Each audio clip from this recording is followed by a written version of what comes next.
गांधी खुद रद्दी का काफी प्रयोग कर लेते थे और उसे ऐसा कलात्मक रूप देने की कोशिश भी करते थे जिससे वो बेढंगा या खराब न लगे।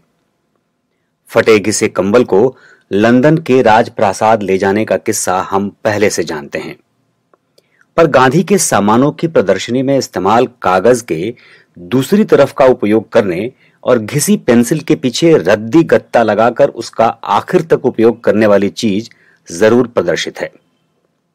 ये जानना भी कम दिलचस्प नहीं है कि लिफाफों को दोबारा इस्तेमाल करने की विधि में बदलाव और कुशलता का कंपटीशन भी गांधी के साथियों में चलता था और खुद गांधी इसकी अगुवाई करते थे।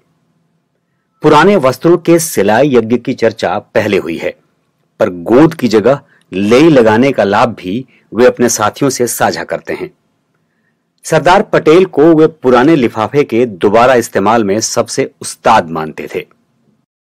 अपनी सहयोगी प्रेमा कंटक के ऐसे प्रयोग का कच्चापन देखते हुए वे उन्हें पत्र में लिखते हैं, तूने लिफाफे को सजाने का प्रयत्न करने में उसे बिगाड़ दिया है। निरुपयोगी सजावट के बारे में ऐसा ही समझना चाहिए। सरदार लिफाफे की जो सजावट करते हैं वो सजावट की खातिर नहीं, बल्कि उनकी इस सजावट के पीछे उपयोगिता की भावना रहती है, इसलिए वो सुंदर लगती है।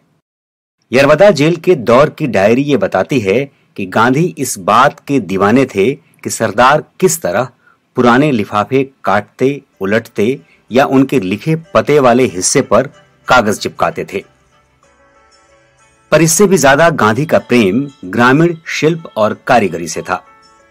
जब चंपारण में उन्होंने पहले 3 स्कूल खोले तो उनके बाजाब्ता ग्रामीण शिल्प और कौशल सिखाने पढ़ाने वाले अध्यापक रखे।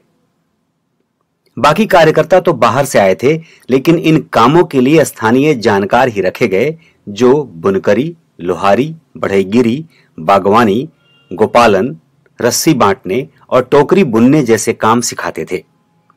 बुनियादी तालीम में भी ऐसे कौशल की शिक्षा अनिवार्य थी। गांधी इनमें स्थानीय साधनों के सर्वश्रेष्ठ इस्तेमाल का कौशल देखने के साथ रोजगार और उपयोगिता का पक्ष भी देखते थे। अब आप समझ गए होंगे मैं किसकी बात कर रहा हूं और क्या बात कर रहा हूं। बुकट्यूब पर मैं अनुरंजन झा आपको सुनाऊंगा उन किताबों के दिलचस्प हिस्से जिसे खरीदने में आपको सुविधा हो।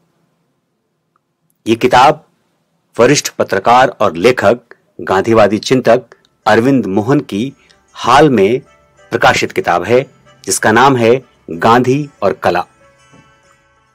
इसे प्रकाशित किया है सेतु प्रकाशन ने। 199 रुपए मूल्य की और 196 पेज की यह किताब पेपरबैक संस्करण में आई है। आइए आपको सुनाते हैं कि इस किताब के बारे में लेखक खुद क्या कहते हैं। यह 1934 का किस्सा है। प्रसिद्ध गायक दिलीप राय से बात करते हुए गांधी ने कहा, जीवन समस्त कलाओं से श्रेष्ठ है।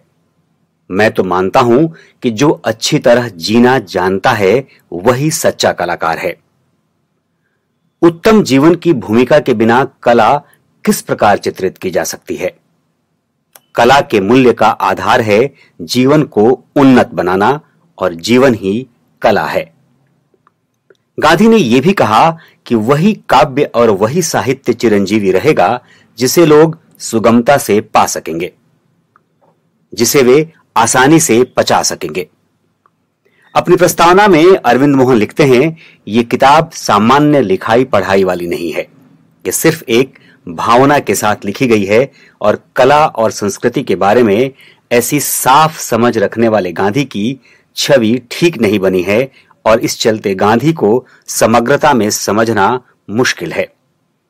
गांधी अपने संघर्ष को जिस पश्चिमी शैतानी सभ्यता के खिलाफ मानते हैं, उसमें वैकल्पिक सभ्यता में कला संस्कृति का प्रमुख स्थान है। उसके बगैर मनुष्य की, श्रम की, आनंद की, जीवन की भिन्नता नहीं बन सकती। तो यह है गांधी के बारे में एक लेखक का कथन।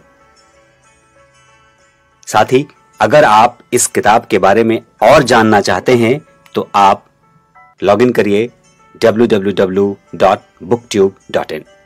हम फिर मिलेंगे, हमारी मुलाकात फिर होगी एक नई किताब के साथ। तब तक के लिए नमस्कार।